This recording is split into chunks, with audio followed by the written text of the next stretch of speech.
আসসালামু আলাইকুম। আমি ফারজানা আক্তার। আপনারা সবাই কেমন আছেন? আলহামদুলিল্লাহ, আমি ভালো আছি। আশা করি আপনারা সবাই ভালো আছেন। আজকে সকাল থেকে পরিকল্পনা করছি যে গরুর মাংস রান্না করব। আমার শ্বশুর শাশুড়ি ছোটো বাচ্চারা আবদার করতেছে গরুর মাংস খাবে, সেই কারণে একটু পরে কাঁচা বাজারে যাব। আপনারা আমার সাথে থাকেন, চলুন বাজারে যাই।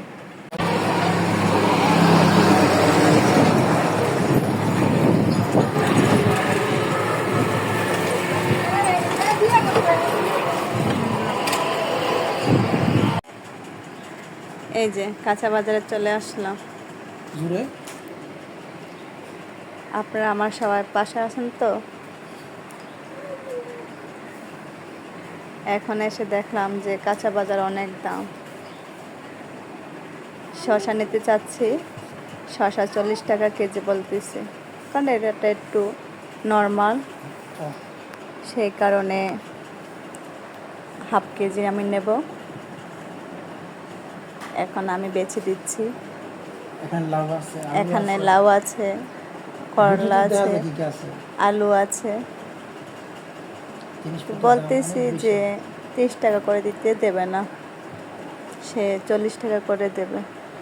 এই যে দেখতে পাচ্ছেন লেবু, আমি সাথে লেবু নেব। একটা যে 5 টাকা পিস, আরটা হচ্ছে। এই যে দেখতে পাচ্ছেন মাংসগুলো চুলায় বসিয়ে দিলাম, এখন মাংসগুলো কষানো হচ্ছে। এই যে বন্ধুরা, আমার রান্না কিন্তু হয়ে গেছে। আমার ছোট ছেলে রিহান, আপনারা দেখতে পাচ্ছেন, সে দোয়া পড়ছে। সে দোয়া ছাড়া কিছুতে খাবার খাবে না। পাশে আমার বড় মেয়ে রোদেলা, আমার এক ছেলে এক মেয়ে, সবাই তাদের জন্য দোয়া করবেন।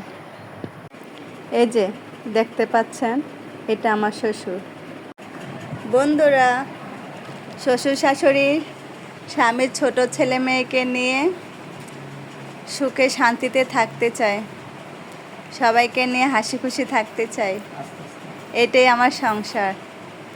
সবাই আমার জন্য দোয়া করবেন। আপনারাও ভালো থাকবেন। খুদা হাফেজ।